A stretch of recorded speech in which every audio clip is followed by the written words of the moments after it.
When my fiancée asked me to pick up a package from her sister's house, I never imagined what waited behind that door. What happened next destroyed everything I thought I knew about loyalty, love, and the woman I was about to marry. This is the story of how one test changed 3 lives forever.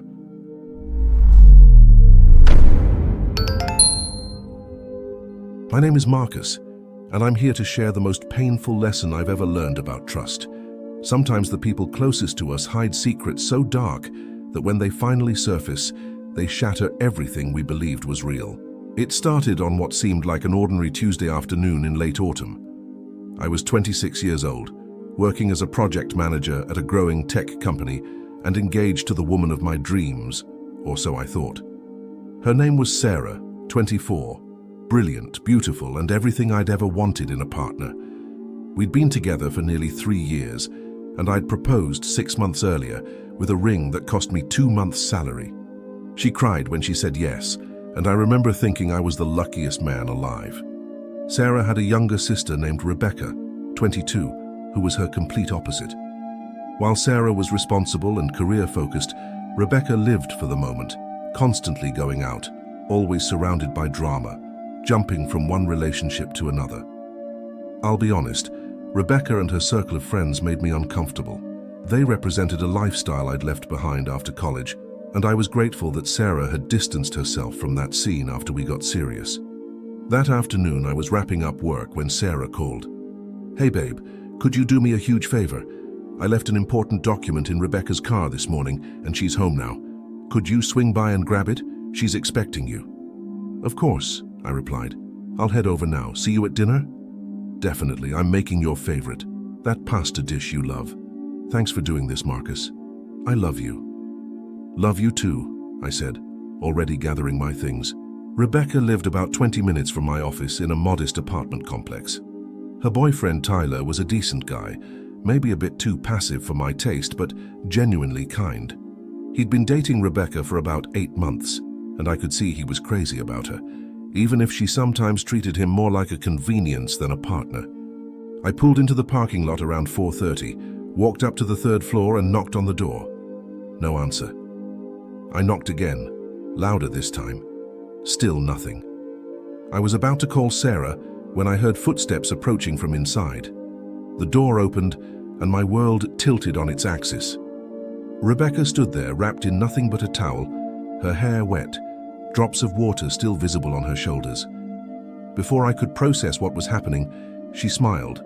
Not a friendly smile, but something calculated and predatory. "I've been waiting for you, Marcus," she said, her voice low and deliberate, and then she dropped the towel. I stood frozen for maybe 2 seconds, 2 seconds that felt like an eternity. My brain couldn't compute what was happening. This was Sarah's sister. This was supposed to be a simple errand. What was going on? "Rebecca, what are you doing?" I stammered, my eyes immediately looking away. "Put something on, please. This isn't right." She stepped closer to the doorway. "Come on, Marcus. Don't you think I'm attractive? Don't you want to come inside?" My heart was pounding, but not from temptation, from pure panic and confusion. "No, Rebecca, I'm engaged to your sister. Get dressed. Whatever this is, it needs to stop right now." "Your loss," she said with a shrug that seemed almost rehearsed. I turned and ran. Not walked. Ran down those stairs like my life depended on it. I jumped in my car, hands shaking so badly I could barely get the key in the ignition. I drove 2 blocks to a convenience store parking lot and immediately tried calling Sarah. No answer. I called again, straight to voicemail. I sent a text. "Call me immediately. Something crazy just happened at Rebecca's." Nothing. My mind was racing. Was Rebecca having some kind of breakdown? Was she trying to sabotage my relationship with Sarah? Had she been drinking? None of it made sense. Then I remembered Tyler. I called him. "Hey Marcus, what's up?" He sounded casual, unaware. "Tyler, are you home? Something really weird just happened at your place." "No, I'm still at work. Won't be home for another hour." "Why? What happened?" I told him everything. The towel, the proposition, my confusion. There was a long silence on the other end. "That doesn't make any sense," he finally said. Rebecca texted me an hour ago, saying she was at the mall with Sarah. They were shopping for Sarah's birthday party next week. My blood ran cold. Tyler, I'm telling you, I was just at your apartment. Rebecca answered the door. Meet me at the coffee shop on 5th Street, he said, his voice tight. 20 minutes, we need to figure out what's going on. I waited at that coffee shop in a state of complete anxiety. When Tyler arrived, his face was pale. We went over everything again, and his confusion matched mine. Finally, he said, "We should go back to my place together. Something's really wrong here." We drove separately back to the apartment complex. Tyler used his key to let us in through the side entrance, trying to be quiet. The apartment was eerily silent. As we walked through the living room, we noticed empty bottles on the counter, expensive wine, the kind you don't drink alone in the middle of the afternoon. "Rebecca?" Tyler called out. No response. We checked the guest bedroom first. The door was ajar and there was Sarah passed out on the bed, still partially dressed. She was breathing steadily but completely unconscious. Tyler and I exchanged worried glances. We moved to the master bedroom, and there was Rebecca, also passed out, snoring softly. "What the hell is going on?" Tyler whispered. We returned to the kitchen, both of us trying to piece together what had happened. That's when Tyler noticed Rebecca's phone on the counter, the screen still lit up from a recent notification. "Marcus," he said slowly, "this is Rebecca's phone, which means Sarah has hers, but she hasn't been answering you, right?" "Right. Where's Sarah's phone?" "We found it in the living room, tucked between couch cushions. There was a new message notification." Tyler handed it to me. "You should look." I unlocked it. I knew Sarah's passcode, just as she knew mine. We'd always been open like that. Or so I thought. The message was from someone named David. The preview read, "That picture you sent was incredible. When can I see you in person?" My hands started shaking again. I opened the conversation thread, and what I saw made me physically sick. Sarah had sent this man, this complete stranger, intimate photos of herself just an hour earlier, along with suggestive messages about potentially meeting up. I scrolled up through their conversation. It had been going on for 3 weeks, flirting, increasingly bold suggestions, promises of what they'd do when they finally met in person. "Tyler," I said, my voice barely above a whisper, "check Rebecca's phone." He picked it up and went pale. "There's messages here too, from some guy named Brandon." "Oh no, Marcus, there are photos, really explicit ones." We stood there in that kitchen, 2 men who just had their entire understanding of reality demolished. The women we loved, the women we'd trusted, had been living secret lives we knew nothing about. Tyler sat down heavily on one of the kitchen chairs. "I don't understand. Why would they do this? And why today? Why the setup with Rebecca and the towel?" That's when it hit me. "Tyler, Sarah asked me to come here. She specifically called and sent me to this apartment, knowing Rebecca would be here. She knew I'd arrive at exactly this time." Tyler's eyes widened. "You think this was planned? Like a test?" "I think Rebecca was supposed to try to seduce me, and Sarah was watching somehow to see if I'd fail, but they got wasted celebrating before I arrived and passed out." We searched the apartment and found Rebecca's laptop still open on the desk, a video chat app running. In the chat history, there was a conversation between Rebecca and Sarah from earlier that day. "Sarah, he should be there by 4:30. Make it obvious. We need to know if he can be trusted." Rebecca, "This is crazy, sis. What if he says yes?" Sarah, "Then we know he's just like every other guy and I dodge a bullet before the wedding. If he stays faithful, great. Win-win." Rebecca, "And you're sure you want to do this? I mean, you've been talking to David for weeks." Sarah, "That's different. That's just online fun. This is about whether Marcus is really committed or if he's just playing the part." Tyler and I read the conversation 3 times, trying to process the twisted logic. Sarah had been carrying on an emotional connection, possibly planning something physical, with another man, while simultaneously testing my loyalty through her sister. The hypocrisy was staggering. "What do we do?" Tyler asked. I thought for a long moment. "We document everything, photos of these messages, then we wake them up and end this." We spent the next 20 minutes taking pictures of every incriminating conversation on both phones. Tyler also pulled up his home security system. He'd installed cameras after a break-in in the building 6 months earlier. He queued up the footage from the front door, capturing everything from the moment Rebecca answered in that towel to my panicked retreat. "Evidence," he said grimly, "so they can't rewrite history later." Then we went to wake them up. Sarah was first. She opened her eyes slowly, disoriented, clearly still affected by how much she'd consumed. When she saw me, confusion crossed her face, followed quickly by panic. "Marcus? What time is it? What are you doing here?" "We need to talk," I said flatly.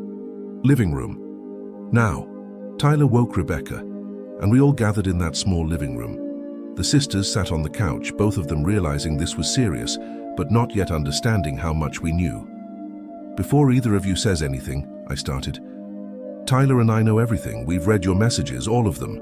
We've seen the photos you've been sending to other men. We have security footage of what happened at that door today, so please don't insult us by lying." Sarah's face crumbled. "Marcus, I can explain." "Explain what?" My voice was harder than I'd ever heard it.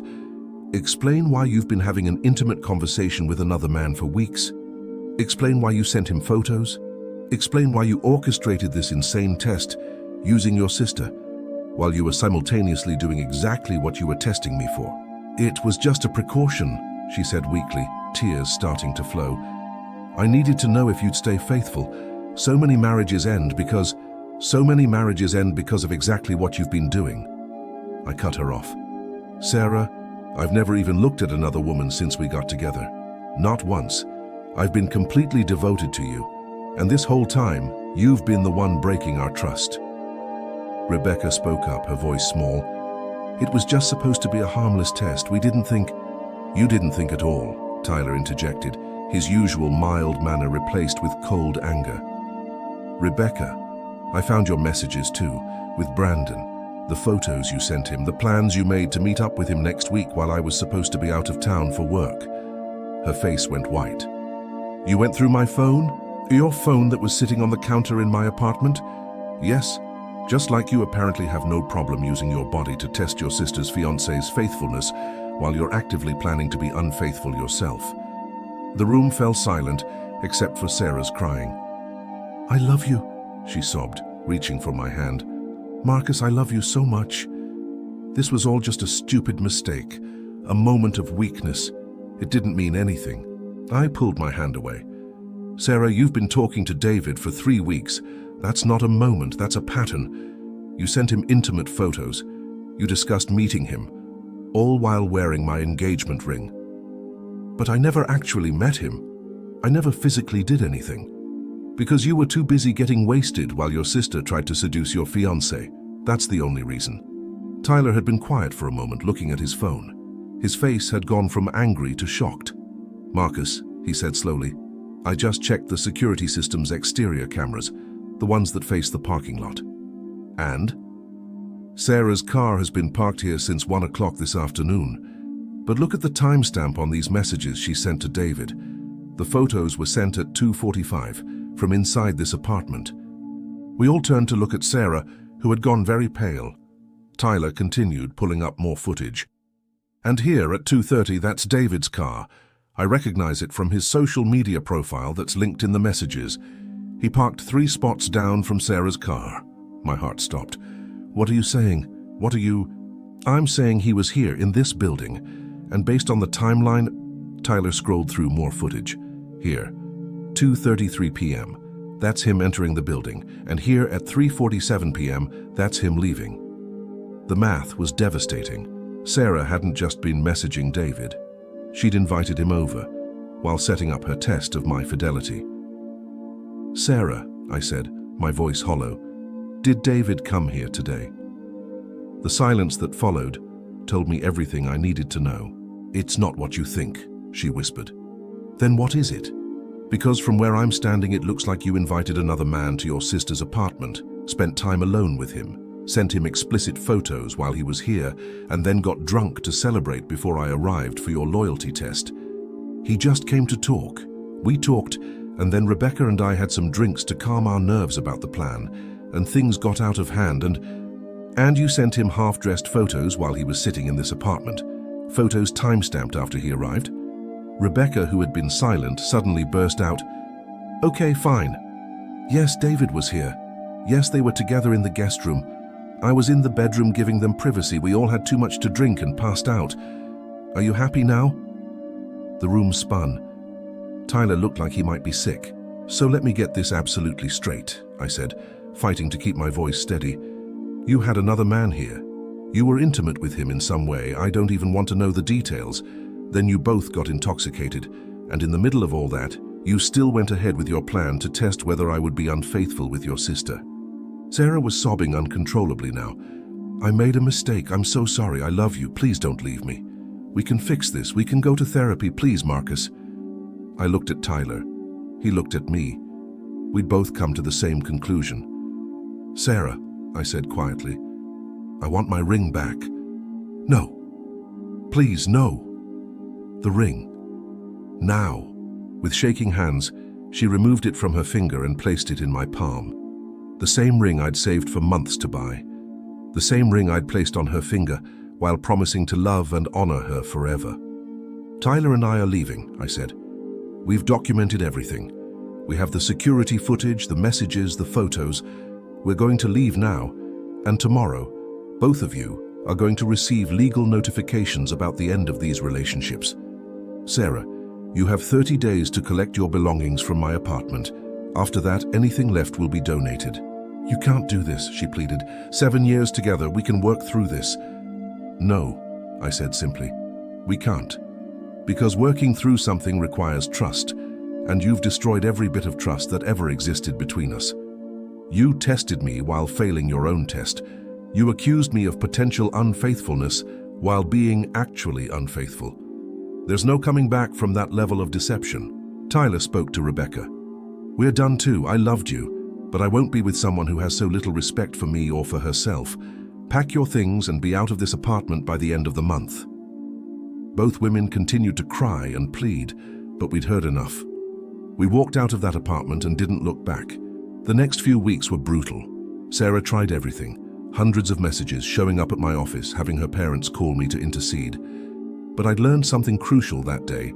Sometimes love isn't enough. Trust, respect, and integrity matter just as much.